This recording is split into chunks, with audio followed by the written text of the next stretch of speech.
The views expressed and the opinions given by the individual host, guest, random reptoid, or chupacabra may not necessarily reflect those of AM 950 Radio, its affiliates, or its sponsors.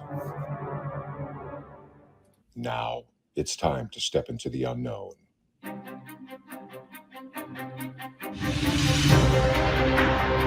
There are things people experience but never talk about. A shadow moving in the corner, flickering of the lights, a disembodied voice. We invite you to talk with us. Share your story, share your experience, because this isn't just your story. This is our story.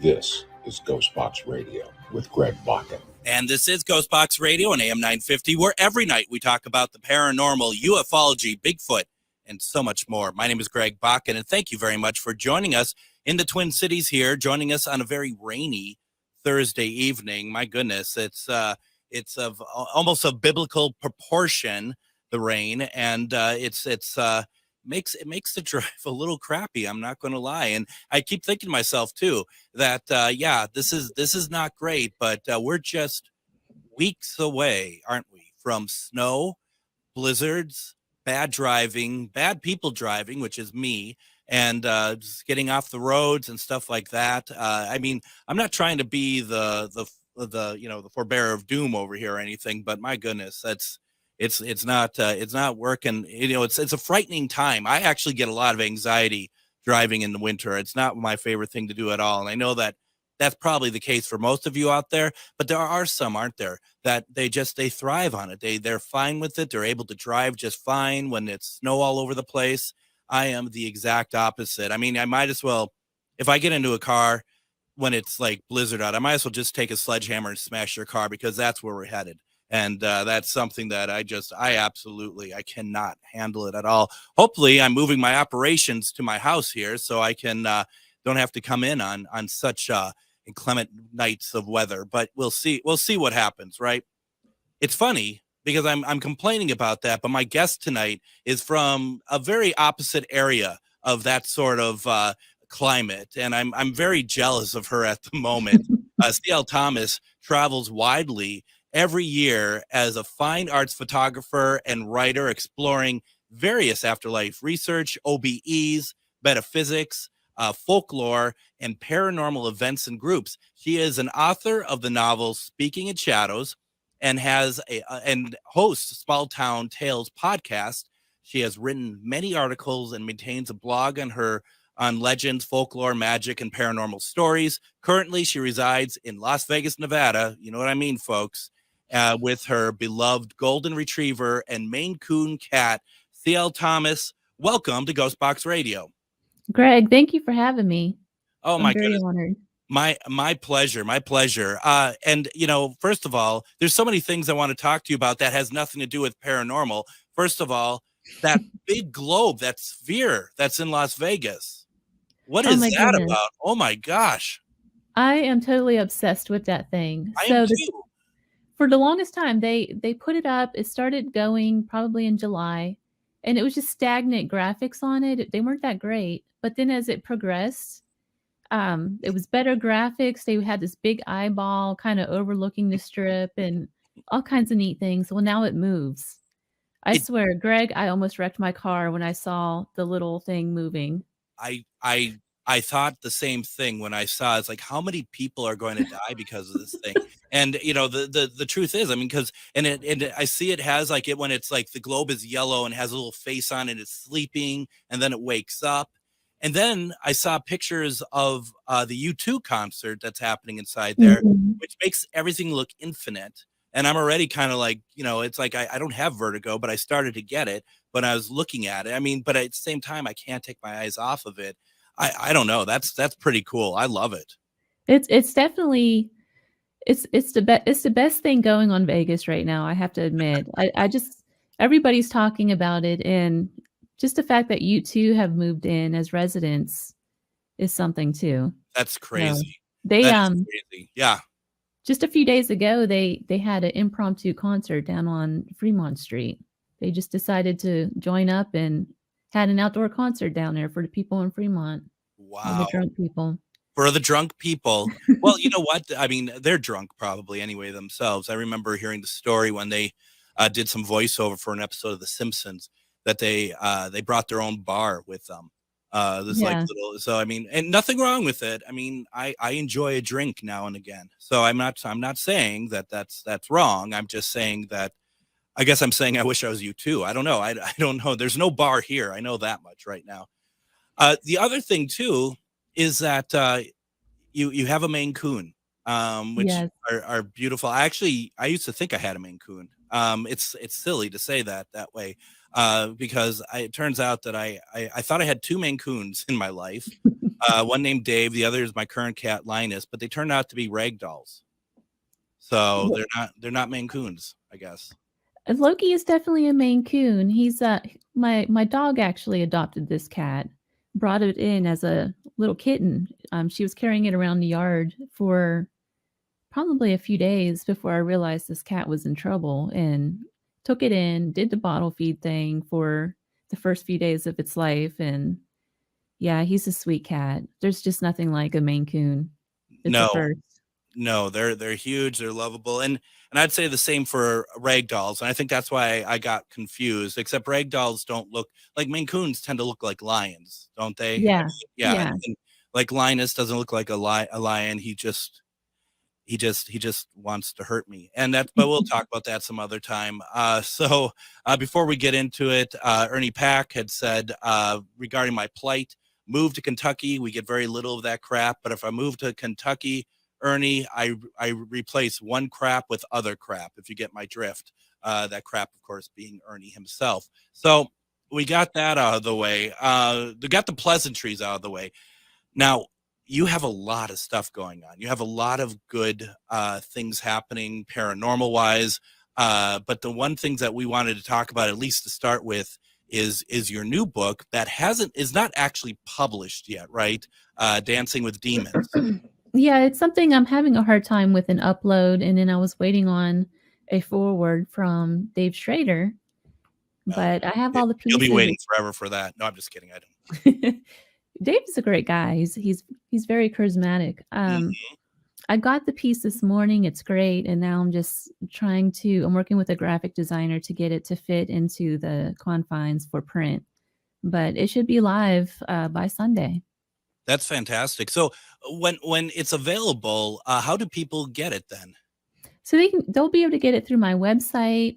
Those will be signed copies, but you can download it on Amazon. It'll be available on Barnes & Noble as well. How nice. How nice. So are they like print on demand then, or? Yes. Okay. Yes. Very cool. Very nice. So what's the book about, Dancing with Demons? It's very, it's kind of a complicated topic, to be honest with you. It's a little bit of my own biography. First of all, I've been seeing ghosts since I was like age 2.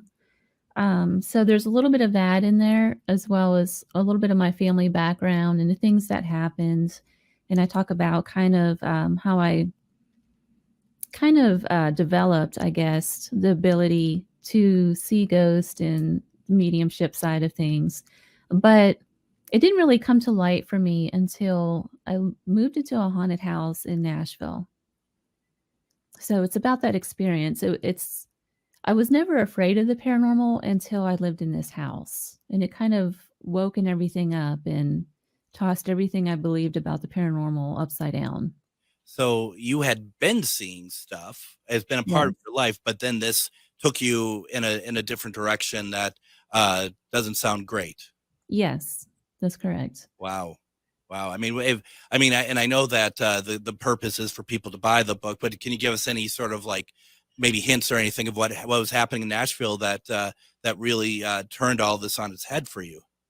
Yes, that could take up an entire show. Well, how about a couple? You know, if that works. Yeah, absolutely. So I moved into this house with a boyfriend at the time, and just within a very short time, he started to act very, very differently. He became very violent, very angry all the time. I just never seen that side of him before. He was in school to be a physician, so very smart, intelligent guy, had everything going for him.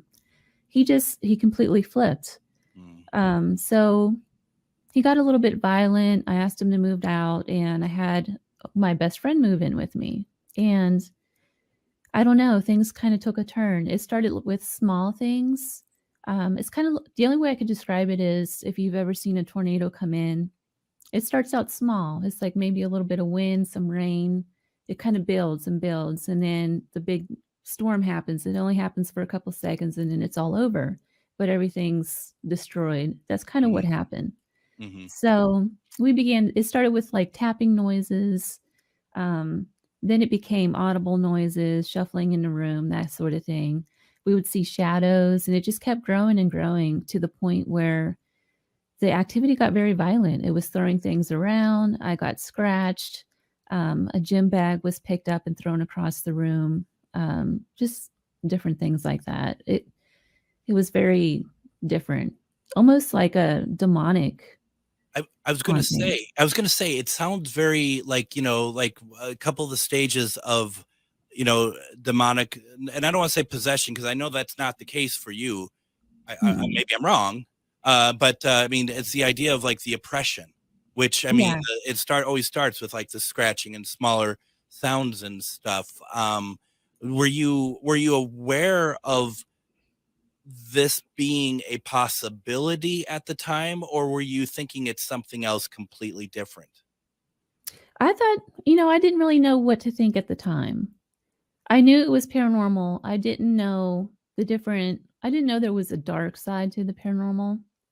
Aside, people on TV, of course, they always scream and run out of buildings and everything's demonic, but this was a little different.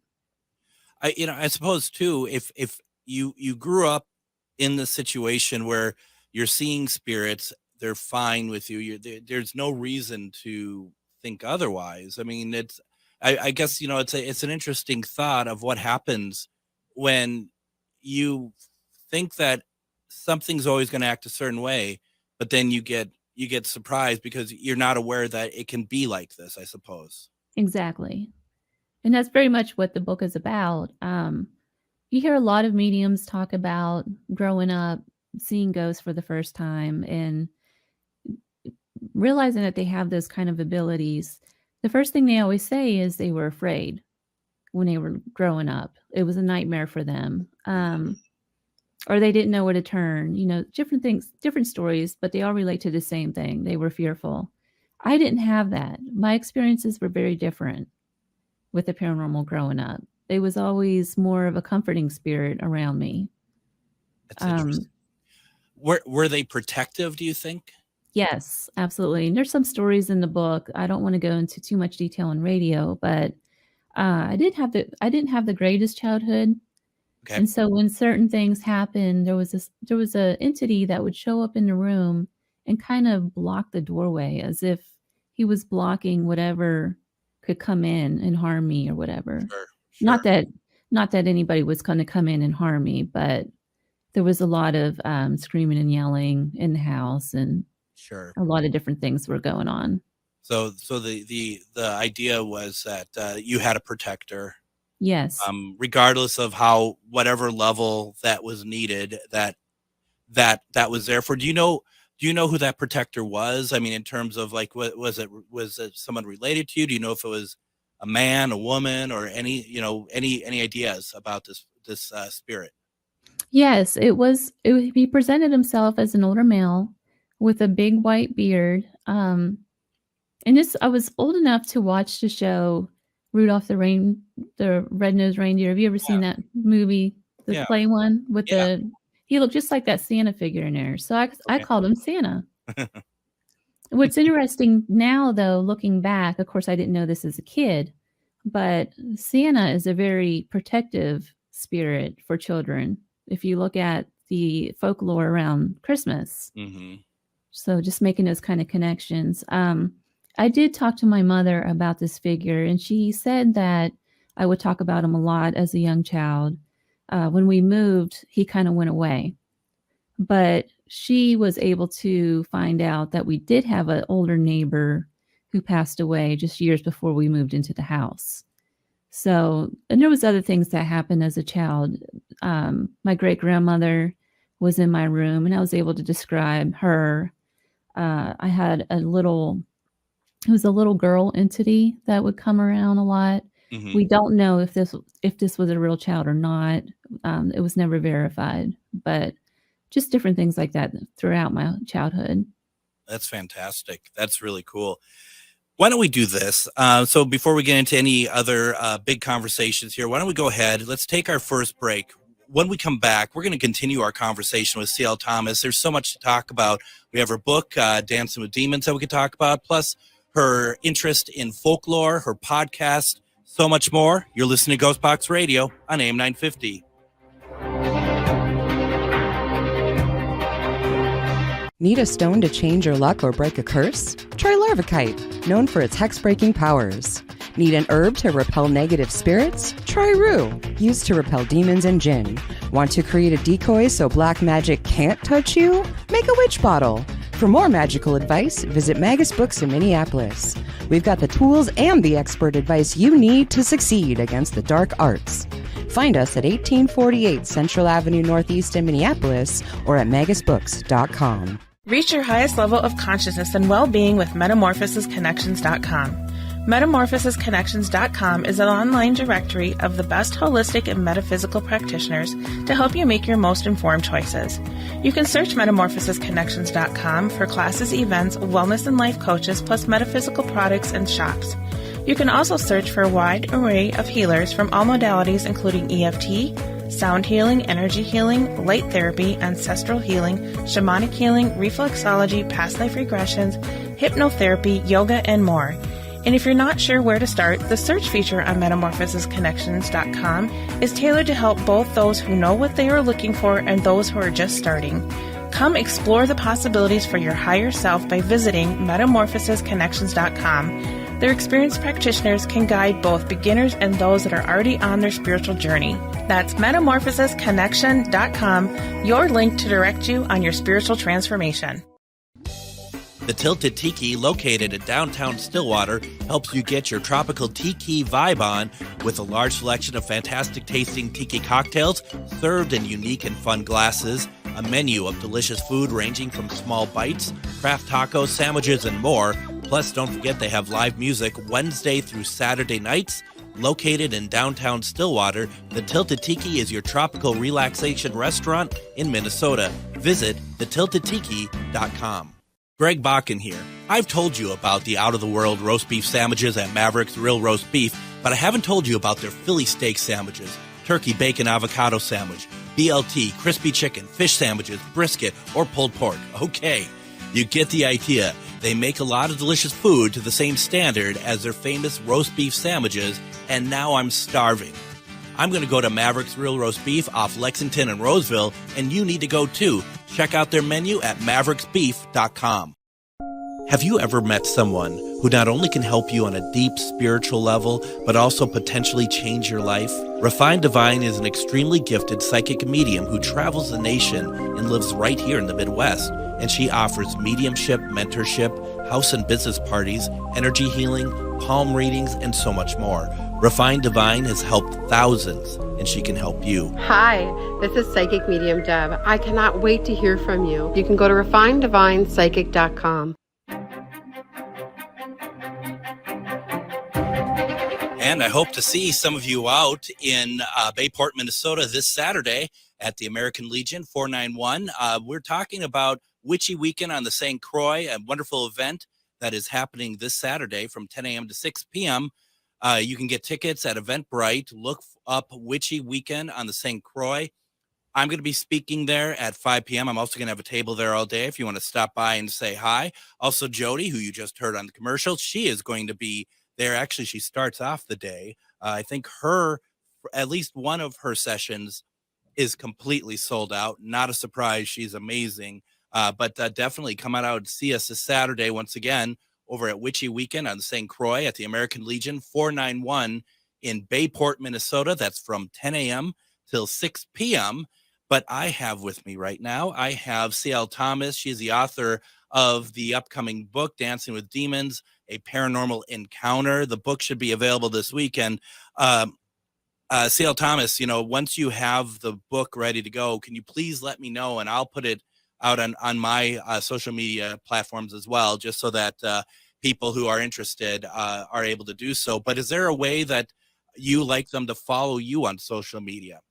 There is. I'm very active on Instagram and sometimes on Facebook, not all the time. Sure. Mainly on Instagram, though. If they want to find me, I have the code somewhere on the screen. You can scan it or just look for author_CL_Thomas, and it Okay. should come up. Fantastic. We've been talking about your new book. We're talking about your past, where it feeds into this book, talking a little bit about the house in Nashville. And you had also mentioned that you had these protections of spirits before you moved to Nashville. Did you have any sign of those spirits helping protect you when you're in Nashville? I was more. Let me back up just a little bit. Sure. When I was in school, I was not focused on the paranormal. I kind of put it away and forgot about it. Mm-hmm. So when all this stuff started happening in Nashville again, it kind of stirred everything up and kind of woke me up again. Does that make sense? So I wasn't really paying attention to any spirits around me at all. Sure. And I was also experiencing a lot of, I was kind of blaming myself for a lot of the stuff that happened in childhood. I was trying to get through school so I can better myself in some way. So I had a lot going on. Oh, I'm sorry. Please continue. When stuff started going on in Nashville, the intensity of it and just the things that happened, it kind of captured me in a obsession kind of way almost. So it drew me in like that, but the paranormal was so different, to getting scratched and being scared all the time. It got to the point where I couldn't even sleep with the lights out at all. So it's just different. Did you talk about obsession? You've talked about oppression. You are, and I know that Father Kenneth Torres, demonologist.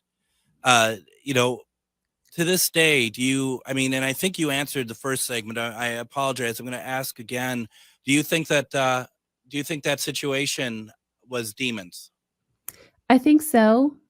But on the flip side of it, I want people to understand too that you have a choice to pay attention to this stuff and to draw it in.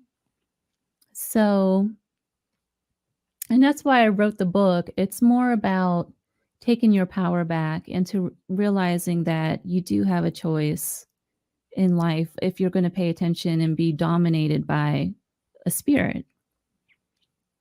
And that's just it. I guess the thing that is kind of frightening for me when I see so many of the programs out there now, and I don't know if you watch any of them or not. I really don't, but I still feel like every time I tune in that they're all talking about it, and they put an unrealistic light to it, and it frightens me because I don't think people really understand the power that can happen in situations like yours, for example. Right. I think too, like you said, the TV shows in Hollywood are kind of dictating how the paranormal is looked at and kind of steering the direction of the paranormal pulp culture. And one of those things in Hollywood that everyone is looking for with demonic cases, well, first of all, they're saying that, every show is demonic, right? Yeah. In some of these shows. But now the culture is kind of turning because it's becoming dispopular to say that something is demonic. And so what they're saying is, well, I've been a demonologist and self-proclaimed demonologist, that is. I've done so many cases and I've only come across maybe one that could be demonic. You get this, it's so rare kind of thing. Yeah. But is it really? Or are we looking at it differently? Because in Hollywood, what we look for is head spinning, people spitting up nails, beds levitating. That's what we're looking at in Hollywood, right? Yep. In front of these TV shows. Well, what about suicide? What about years of addiction? All of that can be a demonic force if you really look at it. If an enemy is going to attack you of any form or a negative entity, how are they going to attack you? They're going to go for your weakest point, right? Yep.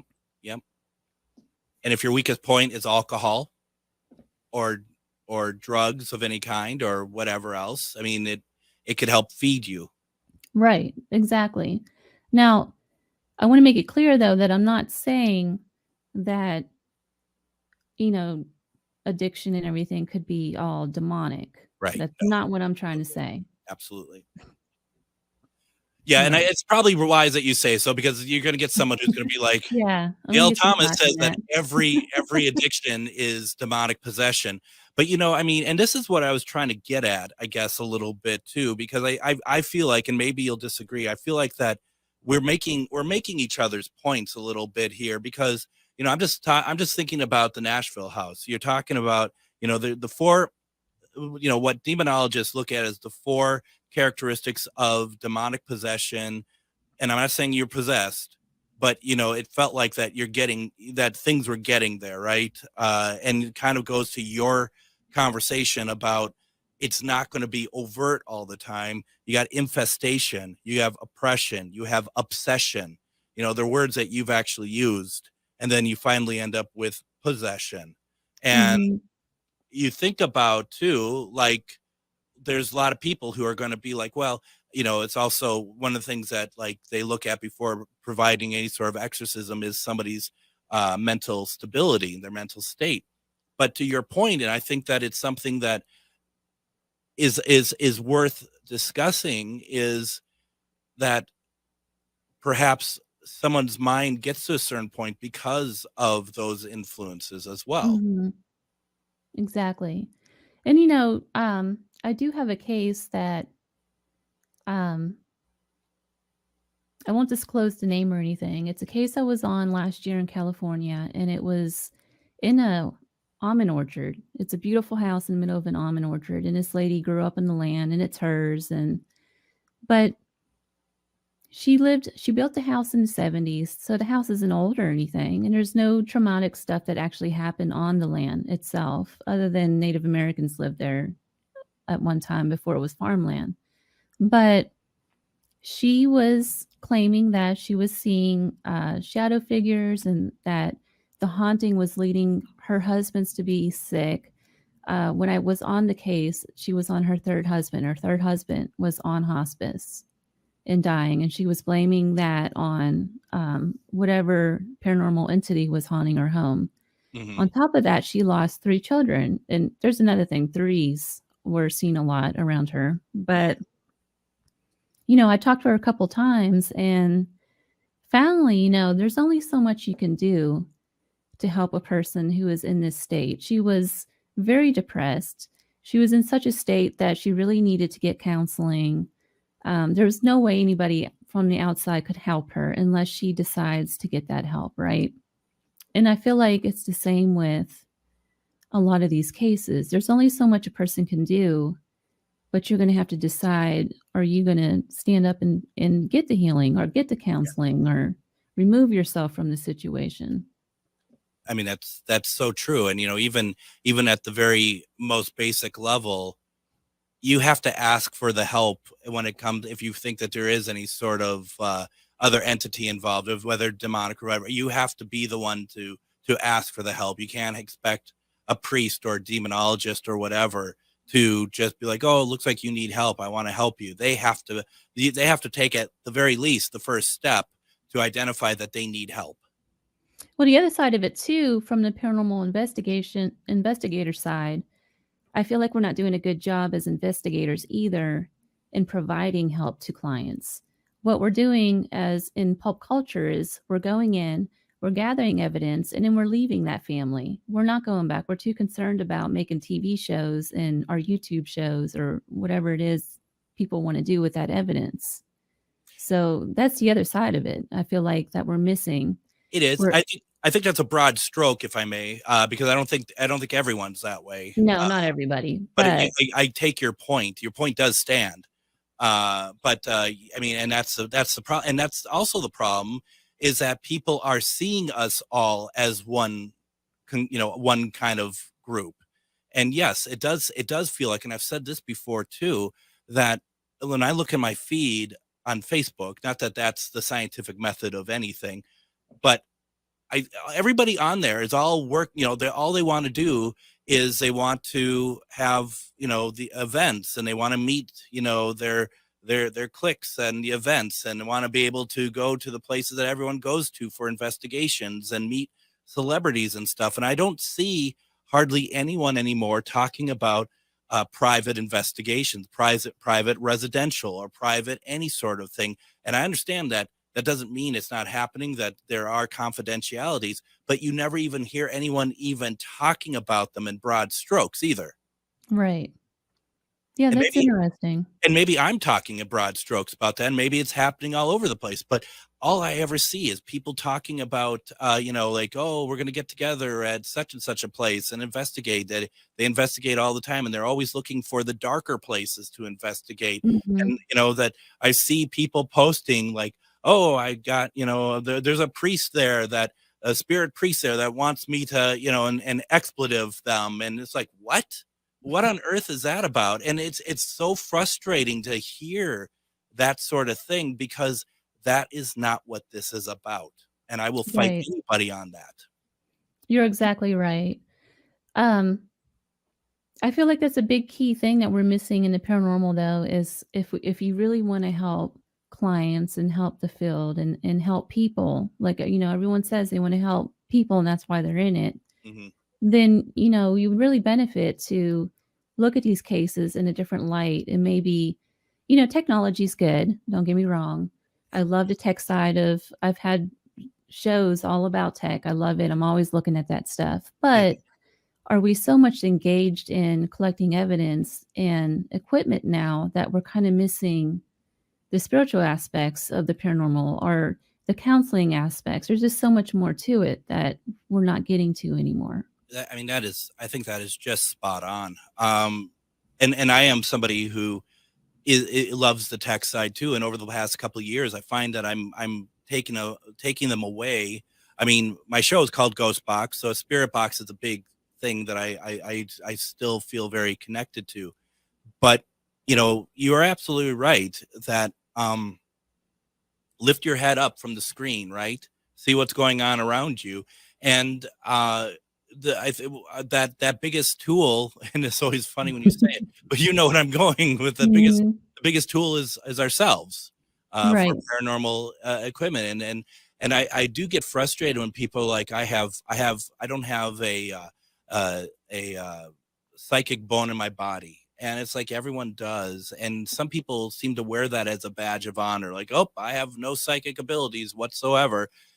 That's fine. You don't have to do anything you don't want to do with it. But, maybe think about trying it. You'd be surprised. Mm-hmm.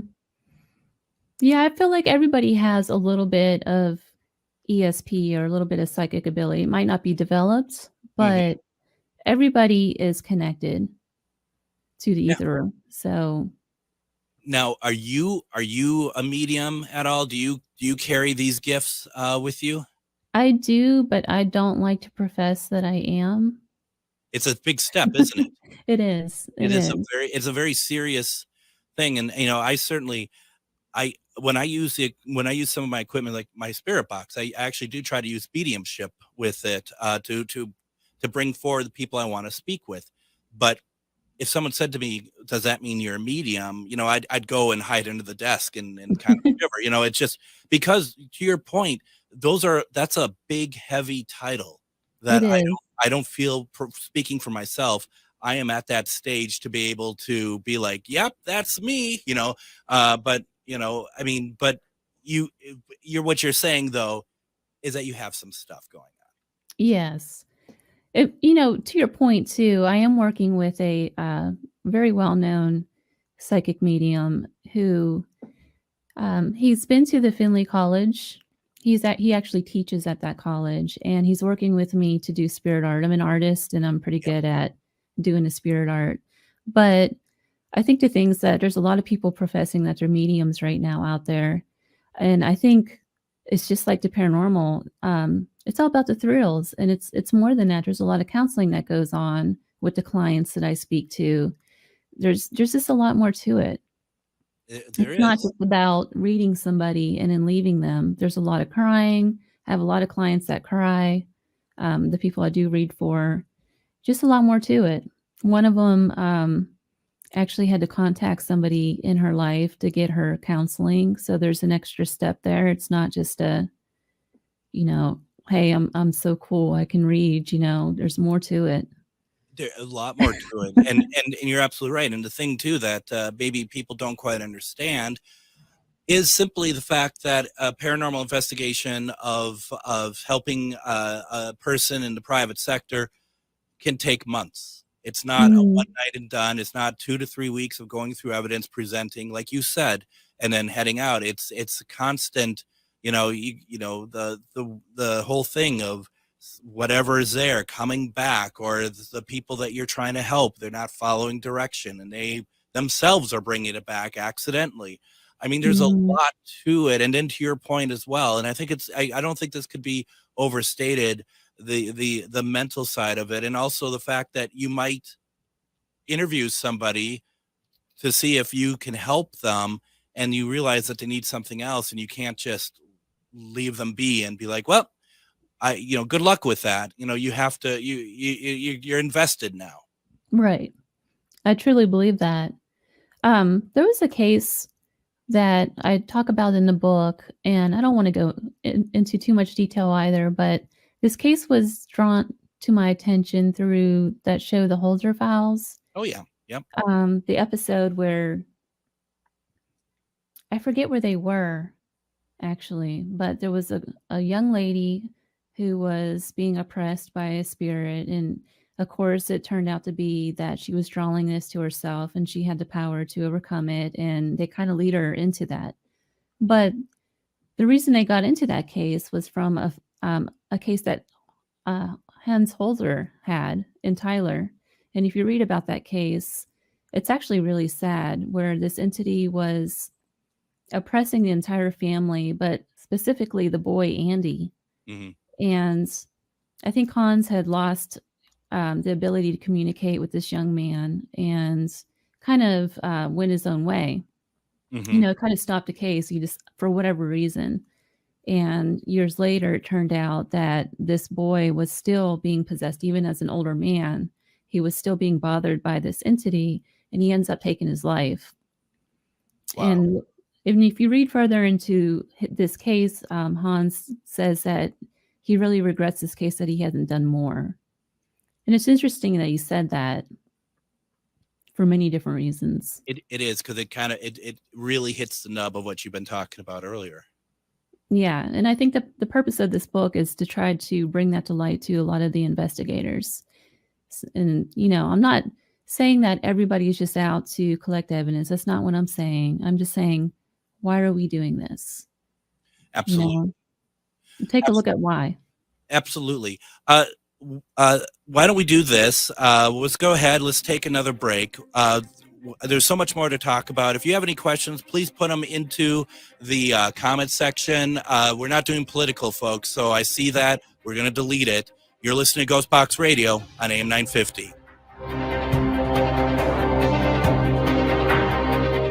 Are you one of thousands of individuals who know you have psychic abilities but don't know how to tap into your higher self?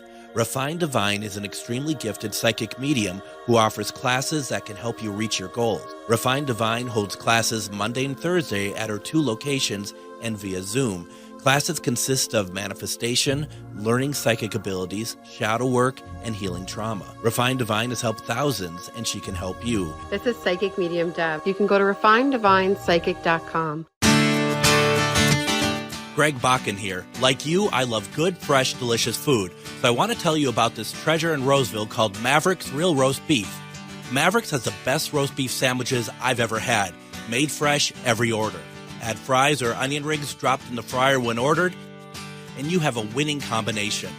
Maverick's Real Roast Beef has a lot more than roast beef, so check out their website, mavericksbeef.com, or check out their restaurant on Lexington in Roseville. Did you know that spiritual awakening is not all love and light? Surprise! Inner demons, ego deaths, and tower moments are on the horizon. But while life might hand you some harsh lessons, we've got the antidote to soothe your weary soul. Why not try a dragon's blood bath or schedule a Reiki aura repair? With books, herbs, talismans, candles, and more, we put the Shazam in shadow work. Visit Magus Books at 1848 Central Avenue Northeast in Minneapolis or magusbooks.com. The Tilted Tiki, located in downtown Stillwater, helps you get your tropical tiki vibe on with a large selection of fantastic tasting tiki cocktails served in unique and fun glasses, a menu of delicious food ranging from small bites, craft tacos, sandwiches, and more. Plus, don't forget they have live music Wednesday through Saturday nights. Located in downtown Stillwater, the Tilted Tiki is your tropical relaxation restaurant in Minnesota. Visit thetiltedtiki.com. Reach your highest level of consciousness and well-being with metamorphosisconnections.com. Metamorphosisconnections.com is an online directory of the best holistic and metaphysical practitioners to help you make your most informed choices. You can search metamorphosisconnections.com for classes, events, wellness and life coaches, plus metaphysical products and shops. You can also search for a wide array of healers from all modalities, including EFT, sound healing, energy healing, light therapy, ancestral healing, shamanic healing, reflexology, past life regressions, hypnotherapy, yoga, and more. And if you're not sure where to start, the search feature on metamorphosisconnections.com is tailored to help both those who know what they are looking for and those who are just starting. Come explore the possibilities for your higher self by visiting metamorphosisconnections.com. Their experienced practitioners can guide both beginners and those that are already on their spiritual journey. That's metamorphosisconnection.com, your link to direct you on your spiritual transformation.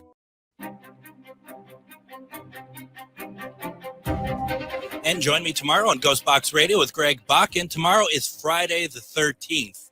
You know what that means. We're going to be talking about superstitions. No casual Friday tomorrow. We're talking superstitions. And I have on as a guest author D.R. McElroy, and we're going to be talking about her book on superstitions. It's actually her 5th book on it.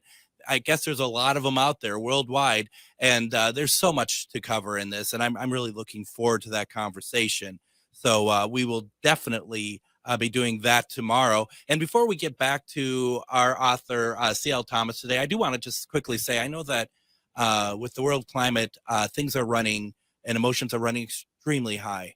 And this program is meant as a respite from politics. It's meant as a sort of an escape. Not that our subject tonight is necessarily light, but we really try to keep it away from the atrocities and the horrible things that are happening in the world right now. And that this is not a place to post your comments about it. Don't think for a minute that none of us over here don't care about it, but this is really a way for people to step away from it for a second if they want to do so. So I wanted to just say that real fast. And C.L. Thomas, not that what we're talking about is necessarily all that light either, but as far as us in our paranormal world, this is important stuff to talk about. I think it is. Absolutely. And I'm happy to hear other people having the same sort of complaints that I've been feeling. I've been talking to my friends about the field, and I'm not saying that the field is a horrible place, the paranormal field. It just gets frustrating because I feel like we've lost sight, at least Right. in my blinders, and maybe I'm wrong. No, you're absolutely right. You know what? To be honest with you, I really enjoy some of those TV shows, but I think we have to be clear as investigators and things like that, the difference between entertainment and real life. I think that's where it's getting lost. Entertainment, it's great. The events, those are great too. I love going to events. Those are fun. But when you're actually investigating for clients and trying to help families and stuff, it's not always fun. There's a lot more to it than just the entertainment side. And I think for whatever reason, we're kind of shifted to one side in the paranormal world. That's all we're seeing anyway. We're not really seeing the other side of it. I would say so. It used to be back in the day when we're doing the private investigations and stuff. It's the people who are calling us in are the ones who've only watched the TV shows, and that they're throwing the TV stuff at us in terms of what they think it is. It could just be, a faulty light bulb, but they're calling it a demon. But I feel like, Exactly. but now I feel like it's also the investigators, because they've been brought up on the television. Mm-hmm. Yeah, absolutely. Well, to be honest too, back when this situation happened in Nashville, there was only 2 shows on the television. And it wasn't something that was talked about. My roommate spent quite a lot of time trying to find help, and nobody was willing to talk about the paranormal. I think she even went to a Catholic church in Nashville at the time, and they wouldn't even answer her or anything, wouldn't return to phone calls or anything. So that was just 10 years ago. It has moved pretty quickly. And I was going to say, when you said that she went and talked to the Catholic Church, I was like, I'm sure that didn't go all that well. No, it did not. But, my point being, though, these TV shows did a good thing because they brought it to the light. A lot more people out there talking about their experiences and are willing to share different things now. Whereas before, it was a very closed thing. I think so. I do agree with that 100%. It is a lot more people are more comfortable with it than they had been before. I want to kind of switch gears a little bit. I want to talk a little bit about your Small Town Tales podcast, because I like the name of it. What do we hear when we tune into Small Town Tales podcast? Well, it's a paranormal show. Sometimes I have authors on there. The past year was a lot of paranormal investigators. I'm kind of tapering that off a little bit to get back to folktown lore, more travel things, and the hauntings that surround different travel places and just odd things. I had created I never followed through with it. I wanted to do a web series called Small Town Ghost Stories. Same sort of, I'm fascinated by that sort of realm, where what lurks in small towns. There's a lot. Exactly. And that we don't know about. And, being in Minnesota, there's a ton of small towns, rural towns. There's a lot of superstitious people, as we're talking about that tomorrow. And I don't say that looking down on them. It's just a fact. And I'm a very superstitious person myself. So I just think that there is really, there's something really alluring about that podcast. How long have you been doing that? About 3 years. Not bad. It's hard to keep them going, isn't it? Sometimes it is. That's why it's only once a month, because I can't just keep up with it. It's tough, isn't it? It's tough. I mean, but it's also rewarding, especially as an artist, as a writer. I know you can identify with this. It's yours. Mm-hmm. This is yours. It's your brand. Everything about this is yours. Right. Yeah, I do love that. But I love to create stuff. And you do you said spirit art. Mm-hmm. What exactly is that? So it's kind of like a reading, where you sit in front of a medium and the medium tells you a spirit that comes through and gives you a message, right? It's the same thing, only it's an artwork. So a person will come, I sit with them. I don't allow them to tell me any information. I don't want to know names, nothing. And I just sit with them quietly for maybe 15 minutes.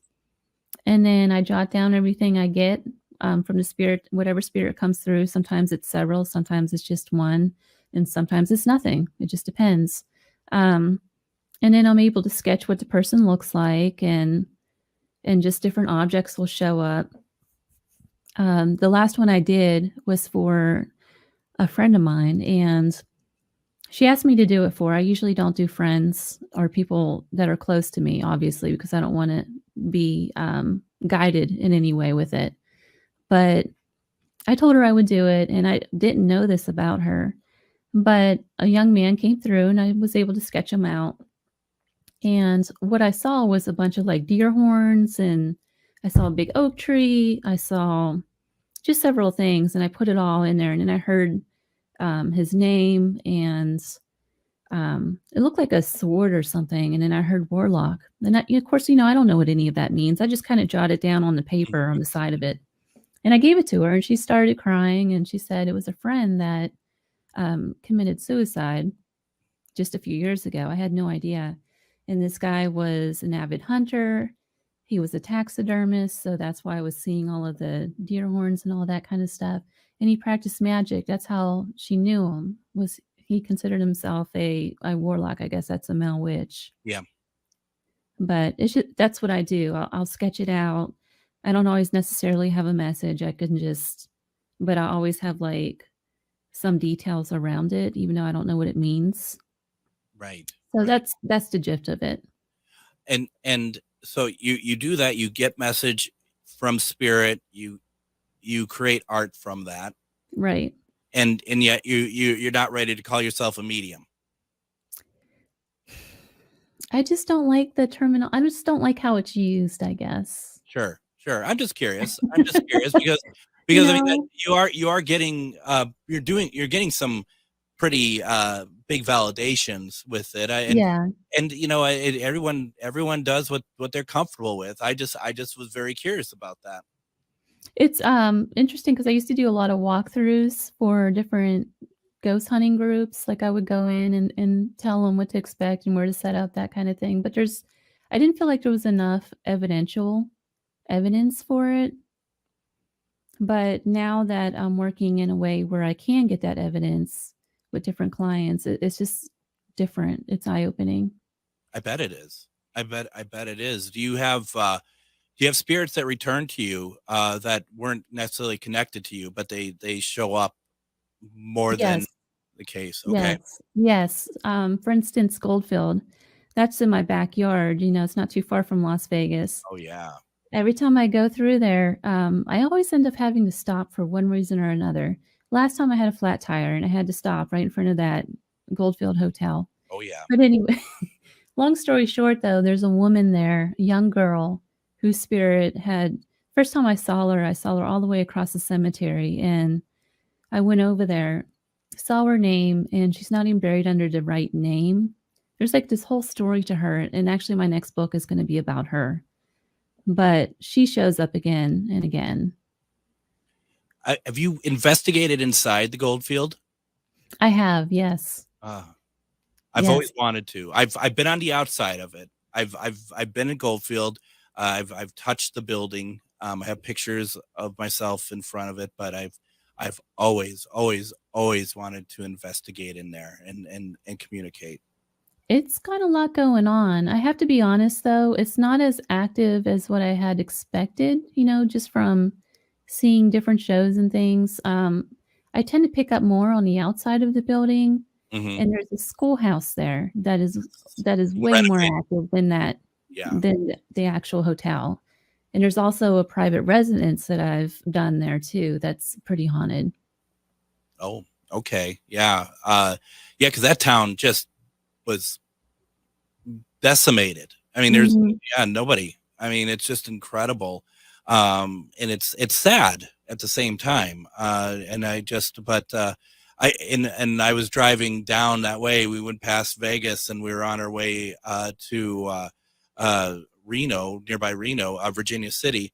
And I didn't even realize I was going to be running into Goldfield. I mean, it's amazing because you go Goldfield, and if you go further up, it's Mitzpah and the Clown Hotel. Yeah. Mm-hmm. It's just like, well, this is quite and Area 51, basically. Yes. Yeah. That's quite the highway. That's what I love living here so much. There's just so much stuff out. Just over the weekend, some friends and I went out to look for they call it the Horse Thief Camp. And it's way up in the mountains between this little town called Tecopa and Pahrump. And there's like this little mountain range that goes through there. And this old Spanish trail pretty much follows the path, or the highway, I should say. It's the actual old Spanish trail. Well, if you go off of there in any direction, it goes miles and miles into this wilderness. We tried to find this horse camp, and the story is this Native American band was going up and down the old Spanish trail and was going out. They were killing like Mormons and just different people traveling up and down there and taking their horses and then running up to this camp way up in the mountains because the law wasn't going to chase them that far. Mm-hmm. And they got away with this for quite some time and killed a lot of people in the process. But we went to go look for it over the weekend just to find it. And, the building's still there. But it's stuff like that. You just come across things like that in the middle of the desert. Absolutely.